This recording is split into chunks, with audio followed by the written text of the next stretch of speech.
It's good to see all of you tonight. You can take out your Bibles and turn to Joshua. Lord willing, the small auditorium class will start Joshua next 2 weeks from now, the beginning of the new year. And the large auditorium is supposed to start John.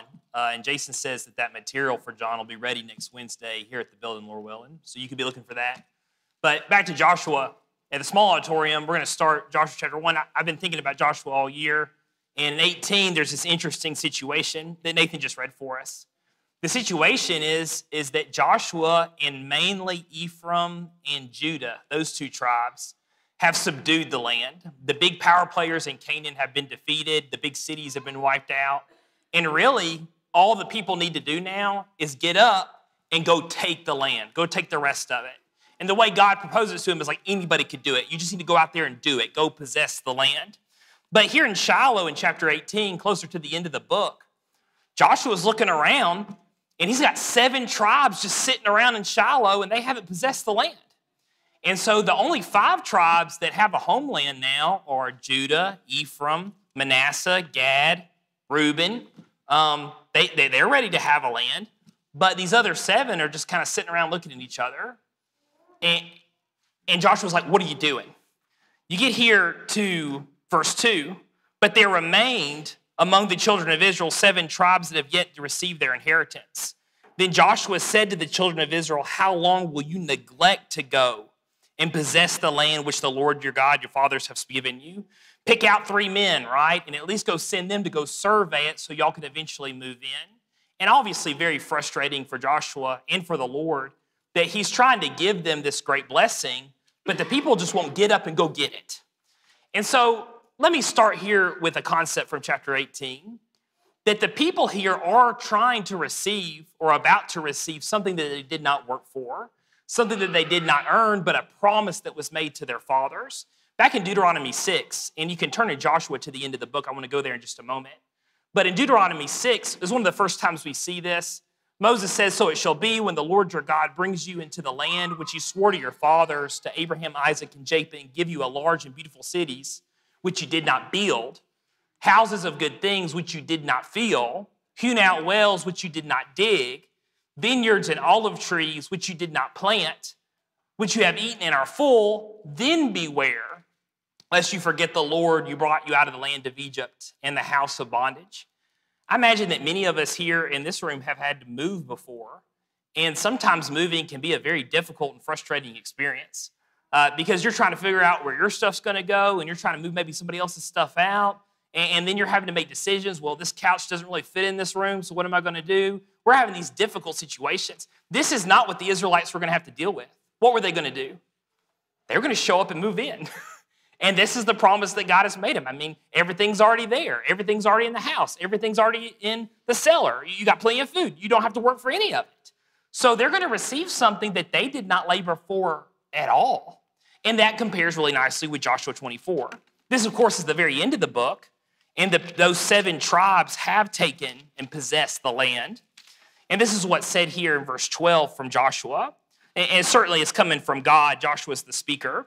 He says, I sent the hornet before you, which drove them out before you also, the 2 kings of the Amorites, but not with your sword or with your bow. I have given you a land of which you did not labor, and cities which you did not build, and to dwell in them, and you eat of vineyards and olive groves which you did not plant. Now therefore fear the Lord, serve him in sincerity and truth, and put away the gods which your fathers served on the other side of the river in Egypt. Serve the Lord. So we leave here with Joshua at the other end of the story, years away from Deuteronomy, and he quotes Deuteronomy again. Look, you're sitting in houses you did not build, with vineyards that you did not plant.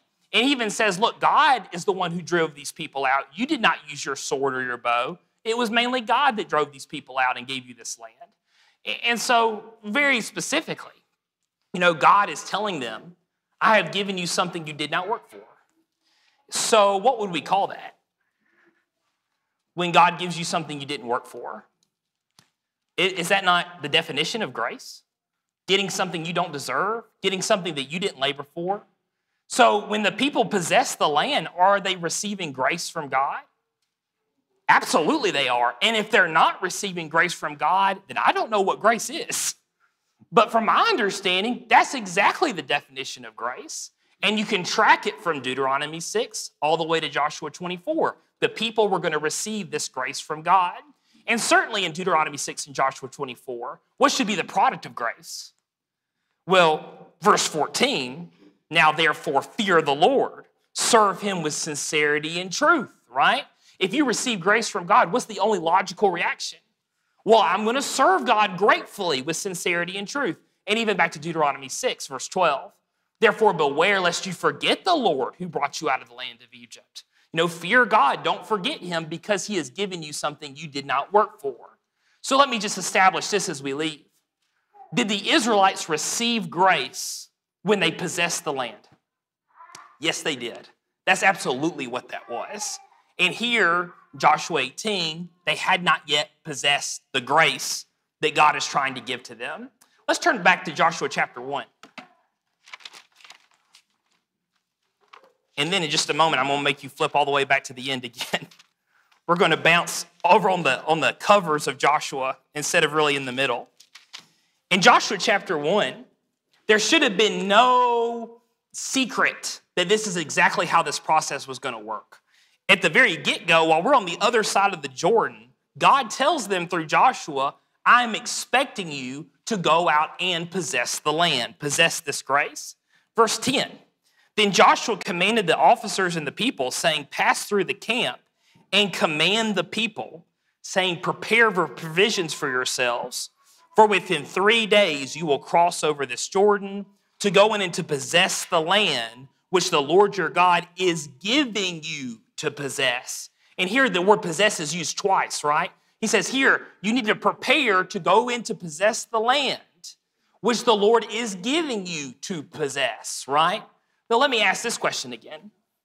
Oh, or maybe for the first time, sorry.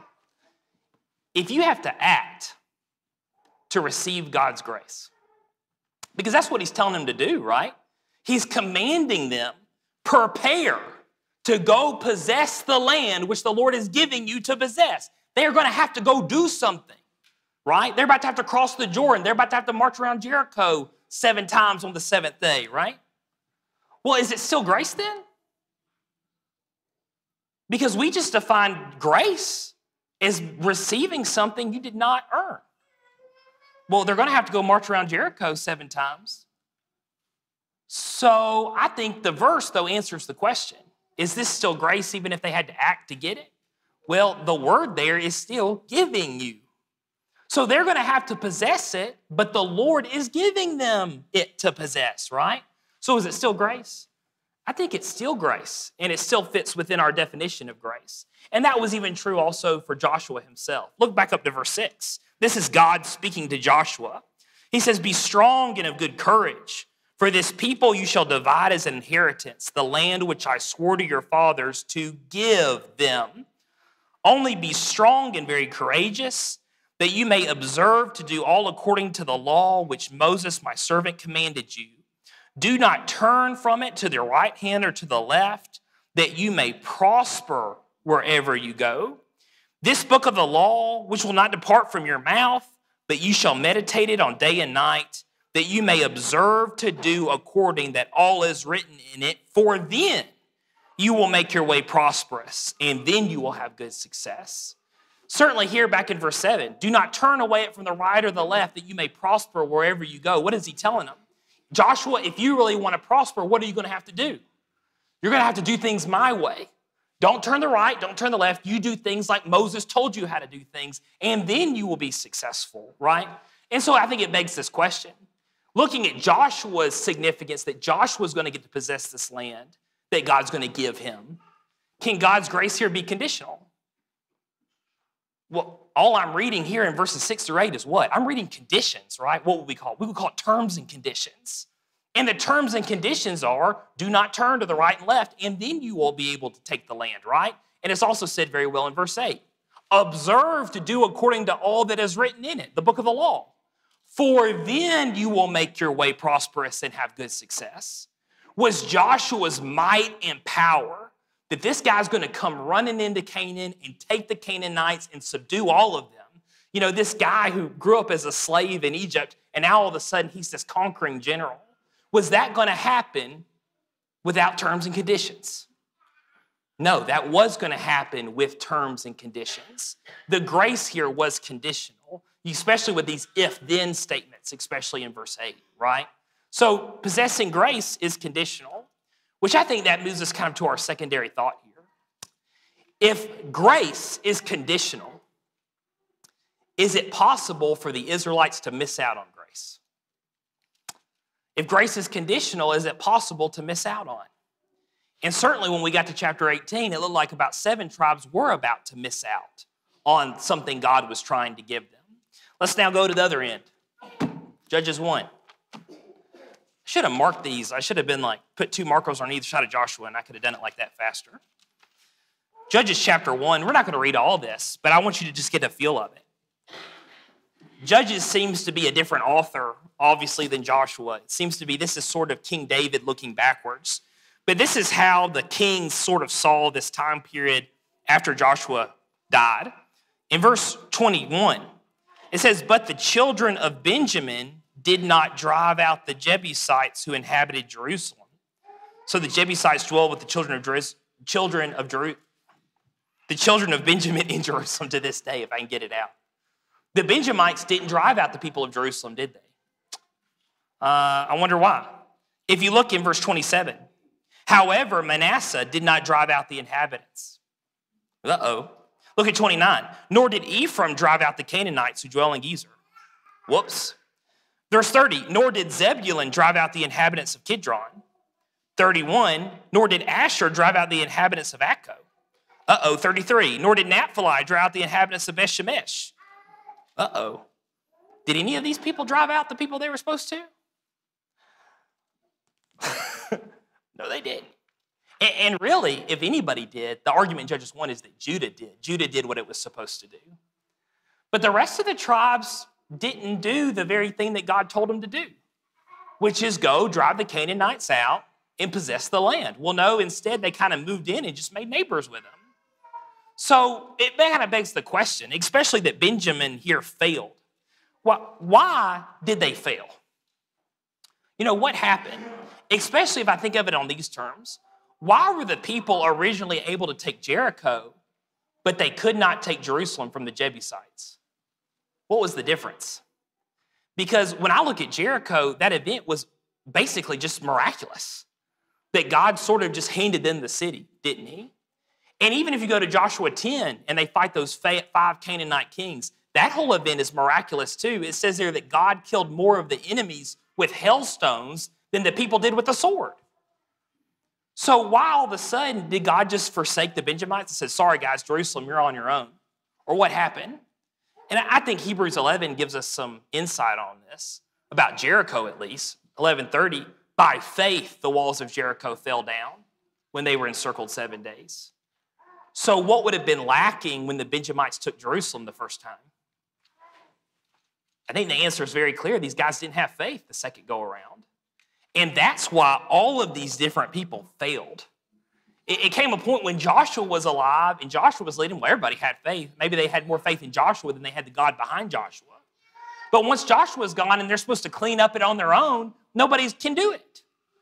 And I think the answer is they just did not have faith and they ended up missing out on grace.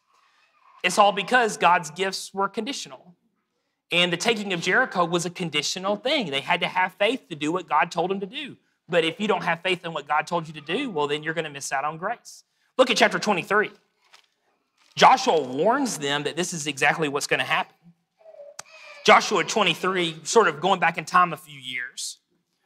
In verse 9, Joshua says, "For the Lord has driven out from before you great and strong nations. But as for you, no one has been able to stand against you to this day. 1 man of you shall chase 1,000. For the Lord your God is he who fights for you as he has promised you." And I want to pause. Joshua tells the people, look, 1 man can chase 1,000 if you have the Lord with you. So there should be no reason why y'all struggle to finish up the job here. If you really want to do what God told you to do, you will be able to be successful in doing that thing. But look at verse 11. "Therefore, take careful heed to yourselves that you love the Lord your God. Or else, if indeed you do go back and cling to the remnant of these nations, and they remain among you and make marriages with them and go into them, then you know for certain that the Lord your God will no longer drive out these nations from before you, but they shall be snares and traps to you and scourges on your sides and thorns in your eyes until you perish from this good land which the Lord your God has given you. The gift, again, is conditional. And Joshua even tells them, and I think he says it really well here, therefore take heed to yourselves that you love the Lord, or else you won't be able to take the land, and the Lord will stop helping you. So is grace again conditional? Grace again here is conditional, isn't it? And so let me go back to Joshua 18:1-4. And you remember, we already talked about it. Joshua asked the people why they neglect to go and possess the gift that God has given them. Why do you still neglect to go and possess the land? Well, understanding the Joshua 18 story and really sort of now being familiar with this, what would Joshua 18 people done with this passage? No, Ephesians 2:8-9, Paul gives us a very good definition of grace. He says, for grace you have been saved through faith, and not of yourselves, it is a gift of God, not of works, lest anyone should boast. Well, these 7 tribes that neglected to possess the gift, and they're sitting around just kind of looking at each other and looking at Joshua like, hey, we're here. And they're not going and taking the land. If they took a classic Alabama understanding of Ephesians 2, I think they would be very happy. So I do not have to possess the land, right? If we kind of twisted this passage and said, well, not of works, lest anyone should boast, well, I should sit around here and just be looking at Joshua like, well, I'm here. I want the land. We'll go possess the land. Well, I don't have to do that, right? It's not of works, Joshua. I should just sit here and wait to be zapped with the land, right? That would be sort of how they could take Ephesians 2. And they would say, well, if you're telling me I have to act, well, then that's not grace anymore, Joshua. So I'm just going to sit here and wait. And let's face it, most people that call themselves Christian in Alabama, and I think it's safe to say that most, they are sitting around waiting to be zapped by grace. And they're like these 7 tribes looking at each other and looking at Joshua. You know how I got those situations when you're at a party or something and the guy who does all the talking, well, let's face it, that's probably me. They get up and they leave. And what do you do for a couple of seconds or maybe even a couple of minutes once they leave? Well, you just kind of sit there and you kind of look at each other like, what do we do? Well, what should you do? You should act, right? And Joshua's dealing with these people. Why do you still neglect to go possess the gift, to possess the land? Obviously, Paul did not mean that from Ephesians chapter 2. That could have been contradiction with Joshua 18, these very simple, basic patterns we see through Genesis. Or this is what's really being said here in Ephesians 2. Salvation is conditional. Grace is conditional. And what is it conditional on? It's conditional on faith. Faith demands that I go possess the gift. If you really trust in God, you'll do what he tells you to do. And he says, hey, go possess the land. You'll go possess the land because you have the faith that God will actually deliver. And of course, the thought here, verse 9, not of works lest anyone should boast, is that the people don't deserve the gift. They didn't earn the gift. And I think that was said very well in Joshua 24. He said, not with your bow, not with your sword, but the Lord has given you this land, right? And certainly that too. The people were not strong enough to take the land, but they were going to be given the land if they would simply just go out and do what God told them to do. And that's what real faith is. And I think that's a better understanding of Ephesians 2 in the lens of Joshua 18. What about this other famous New Testament passage? And I think sometimes we try to pit these 2 passages together against each other, Ephesians 2 and James 2. But I think if we use Joshua 18, it shows you that James 2 and Ephesians 2 are really actually talking about the same exact thing. Maybe the English words, the works mess us up, but it's really the same concept. Verse 20 of James 2, but what you want to know, O foolish man, that faith without works is dead. Was not Abraham our father justified by works when he offered Isaac, his son, on the altar? Do you not see that faith was working together with his works, and by works faith was made perfect? And the scripture was fulfilled, which says, Abraham believed God, and it was accounted to him for righteousness. And he was called a friend of God. You see then, a man is justified by works and not by faith only. Abraham is willing to do something when God challenges him to do that thing. And why was he able to do that? Well, it's because he actually trusted and had faith in God. And so when God says, hey, I need you to do this, he goes and he does it. And so ultimately, because Abraham can possess what God tells him to go possess, Abraham gets to be called a friend of God. And Abraham's belief gets to be accounted to him as if he's righteous, right? And again, that's a good definition of what really grace is. The people going to possess the land, that them possessing it was just simply a validation of their faith. I don't know what else it could be. If they really trusted God, they would have possessed the land. The fact that they're looking at each other and not possessing the land, I think is evidence that they really didn't trust in God. They didn't have faith. And I think James 2 would back that up. And let me put this in my own words. Verse 20, O foolish man, that faith without works is dead. And maybe a lot of us have known that our entire lives and we know what it means. But maybe for some of us, we don't really understand at first glance what that means. What does it mean that faith without works is dead? And this is how I'm going to keep on saying it, at least for the rest of the night. I think many of y'all will agree with me. This is what he's saying. James is saying faith without action is not faith at all, right? If you don't act on your faith, well, your faith obviously doesn't really exist. And I think of it like it's wind and a flag. Wind's invisible. Unless you go out there and you feel it, you don't know, you can't see that the wind is blowing on its own, right? But if the flags out there are blowing, what can you confidently say? Oh, it must be windy, right? Well, the wind is acting on the flag. That's why we know it's windy. Now, versus this, if I went up and told you, hey, look outside, it's really windy, and you see a flag just hanging there all side, what are you going to call me? You're going to call me a liar, or you're going to call me a fool. Andrew, look at the flag. It's obviously not windy. And certainly here with faith, it sort of works the same way. Well, look at this man's great faith, but all his flags are down hanging sad. We're going to call that person a liar. And I think God does too. He doesn't have any faith. But when you do see the flags flying and you do see the people getting up and going to possess the land and you do see people acting on something, well, then what do you get to say? Wow, look at this great faith. I think that's what James is obviously illustrating here. One more thing before we leave. Verse 24. You see that a man is justified by his works and not by faith only. James is saying that faith alone is a myth. It's not real, right? Like, oh, I have faith. Now, you're not going to see it. I'm not going to act on it. I'm not going to obey the Father. But I do have faith, and it's here within my heart. What is that? That's a myth. That's a lie. Faith alone is not real. And that's a myth that existed in James' day, and that's a myth that still exists today. No, faith without action is not faith at all. So faith with action is true, real faith. And that's what the people here in Joshua 18 lacked. To sum these things up and to kind of put them all in a nice little bow, let me focus in on this concept here of faith without action is not faith at all. And this is, of course, incredibly important because as Ephesians 2 tells us, it's through faith that we can access God's grace.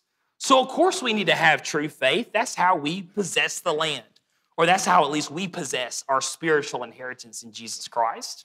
So let me use this as like a negative example, and I've got a couple of examples here, biblical ones, and I'm going to show them to you kind of backwards. So look, if you have not been paying attention, which I know some of you have not been, you need to pay attention at least the next 30 seconds. Put your eyes on me, because I do not need someone correcting me in the foyer.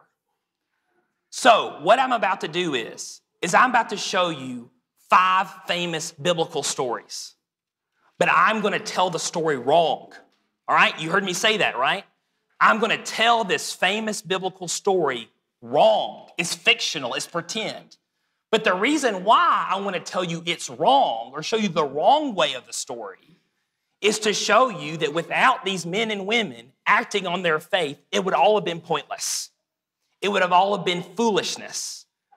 And we know the examples I'm about to give are not real, right? So when you come up to me in the foyer and you say, well, that's not how that story ended, Andrew, I'm going to say, my brother, you are so dumb. You do not listen in the sermons, you know? And so that's what's going to happen. You've been warned, right? So go and possess the land. Okay. God said to Noah, do you trust me? Pretend. Noah says yes. God says go build an ark. Noah says no. Well, if this happened, Noah would be dead, and you and me would have never been born. So the only reason why the story is significant is because Noah, by faith, was moved by his godly fear, and he acted. So when God says, do you trust me? And Noah says yes, in this pretend story, what is Noah? Noah's a liar, right? But we know that's not what really happened. Okay, here's another one. God said to Solomon, do you love me? If you remember when Solomon was born, that was something special said about Solomon, that God loved Solomon, right? He really expected that love in return. God says to Solomon, do you love me? Solomon says, yes, Lord, I love you. He says, go make me a house. Solomon said, no. Well, that's the end of that story too, right? No temple, no shadows, no nothing. Does Solomon really love God in this pretend story? No, he does not. He is a liar, right? Because love without action is not love at all. Here's another pretend story. God to Paul, do you have faith in me? Paul would say yes, especially after seeing Jesus on the road to Damascus, right? He definitely has faith in him now. What does Jesus tell to Paul? Go into Damascus and you will be told what you must do. And our pretend Paul here says, no. Does our pretend Paul really have faith in Jesus? No, he does not. He is a liar, right? And that's the end of Paul's story, isn't it? Now, you know, we would have to throw him away if that's what happened. That's not what happened. Paul said, yes, Lord, and he went into Damascus and waited to be told what he must do. God, obviously, to us, he says, do you love me? We say yes. And let's face it, in Alabama, throw a rock. You know, and whoever it lands on, you ask them, do you love God? What are they all going to say? Oh, yeah, I love God. Oh, I love God. Right? What's the next line? Keep my commandments. No. Do you love God? That's a liar. He didn't love God. He's not willing to do what he says. And again, love without action is not love at all. And certainly God has manifested that he is a love with action. And he did it in the biggest and the magnificent way he could think of. God to Israel, Joshua 18, do you have faith in me? Yes, of course we have faith in you. Go possess the land. And at least for 7 of the tribes here in 18 at the beginning. No. Well, did they have faith in God? No, they're liars, right? And what do liars do? Well, liars sit there in Shiloh around the tabernacle and look at each other with these dumb faces at each other. Well, what do you want to do? Well, I don't know. What do you want to do? You know, nothing's going for them, right? Because they don't have true acting faith in God. And at least for that time being, they would have missed out on grace. And because if you don't have real faith, you can't access real grace, and now you've missed out on it because you lack the faith. What a sad thing, right? Especially for them where it was all handed to them. And I really feel like if God had told me, like, Andrew, you know, you're growing out of your house, and here's I'm going to give you a new house, a new little piece of land, and you're going to have plenty of room to spread out. All I need you to do, you know, is go run around the building 7 times. If God told me that, I'd leave all y'all right now. And I go run around this building 7 times, right? Now, here is God in the next one. Do you have faith in me, right? We all say, yes, I love God. I have faith in God. And what does he tell us to do? We'll go possess, I'm just quoting Acts 2, forgiveness by repentance and baptism in the name of my Son. And what a lot of us say? No.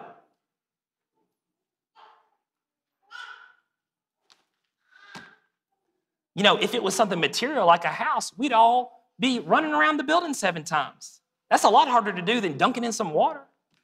And I would say, of course, there's some things about repentance that is very difficult. I'm not trying to put those things away. However, in the grand scheme of what's being offered, repentance is easy, isn't it? in the grand scheme of this eternal home he's trying to offer you. So I would ask the question again here, as Joshua does in Joshua 18. Why do you neglect to possess the land? How long do you plan to neglect to possess the land? Because the grace is just sitting on the table. And there's an expectation that if you really do have real faith, and if you really do have real love for the Lord, well then, of course, you will act on it, right? Because faith without action is not faith at all. So that no one of us would miss out on grace, because obviously you do not have real faith. Thank you for your close attention. Oh, Riley, right on. Can't believe it. Did you see my slide? Providence. Are we singing the second verse? Okay. The second verse here is chapter 1, 6 and 8. Because the concept of the second verse is that there's an expectation not to just be strong and courageous to go possess the land, but there's also an expectation, go be strong and courageous to perform God's law. I just think that verse is just really incredible. Because this concept of and I think Jason really spoke about it this morning, that to just perform God's law and to do what he tells you to do, even in the simplest things, not picking up a sword and possessing the land, but just standing for truth and coming to church and encouraging your brother, even those things take courage and strength, right? And certainly here we can be strong and courageous in the Lord. If there's anyone here that needs spiritually assistance to continue to be strong and courageous in the Lord, or at least to start that journey, why don't you come forward as we stand and sing?